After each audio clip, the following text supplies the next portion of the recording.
I had everything lined up. I was gonna, marry the girl, get the job, have the kids, and live a wonderful life. I can remember us having a conversation before we even got married, and we thought, oh, maybe 2 or 3 kids.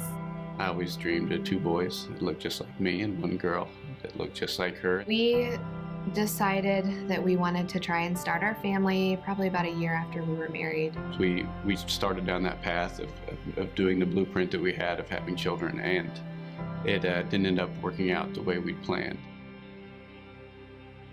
I think in the beginning I stayed positive, but it was very disheartening. It was a huge struggle for us, for sure.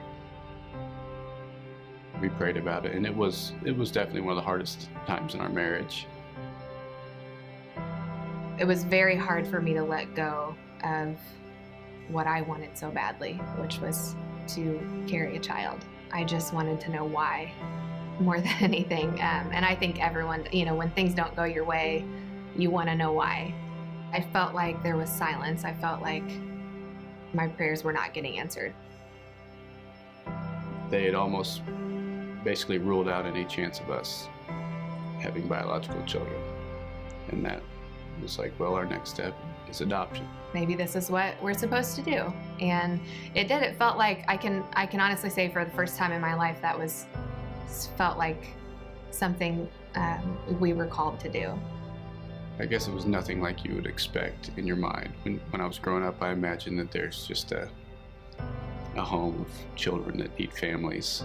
They're just waiting for families. And then, people who want to adopt come and do it. And it doesn't necessarily work out that way. You just sit back and you wait for somebody to choose you, to be the parents to this child that they can't take care of. And it was a hard thing to wait for.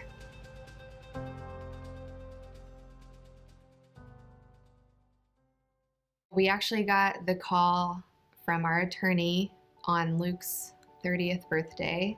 I'll never forget it. And saying that we had been chosen by a birth mom. And he was born 2 weeks later.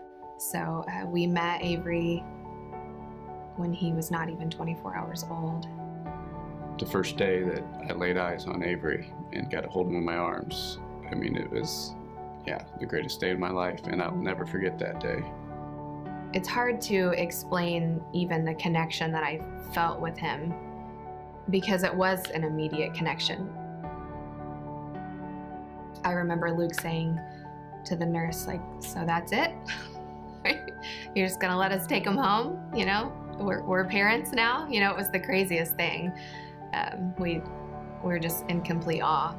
People might look at us as a mixed family or not, and I can tell you, you don't see any of that anymore. It's like, that is our son. Now looking back, I can say my prayers were absolutely answered. I wanted to be a mom. Really, that's what I wanted to do. And Avery made me a mom. So yeah, he answered my prayer, but not the way I wanted it to be answered back then. I can't describe the joy of the adoption process with Avery, how there's so many surprises along the way. We initially had said, well, this is what it, this is how we're going to build our family. So we'll adopt again, and we'll have 2 kids and call it a day. And that was just, after Avery came along, that's just what we thought. That's how we thought we were going to continue to build our family.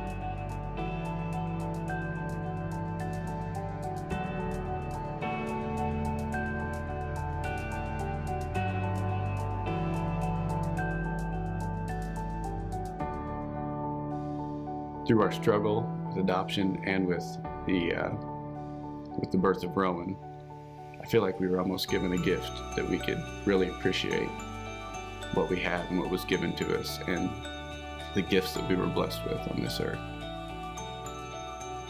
I learned that God never gives up on you. No matter how much I was struggling, no matter how mad I was, or even, if I had gone several days without talking to him, he was always there. And so I learned just of his, the greatness of his love. We love our families as much as any family could have.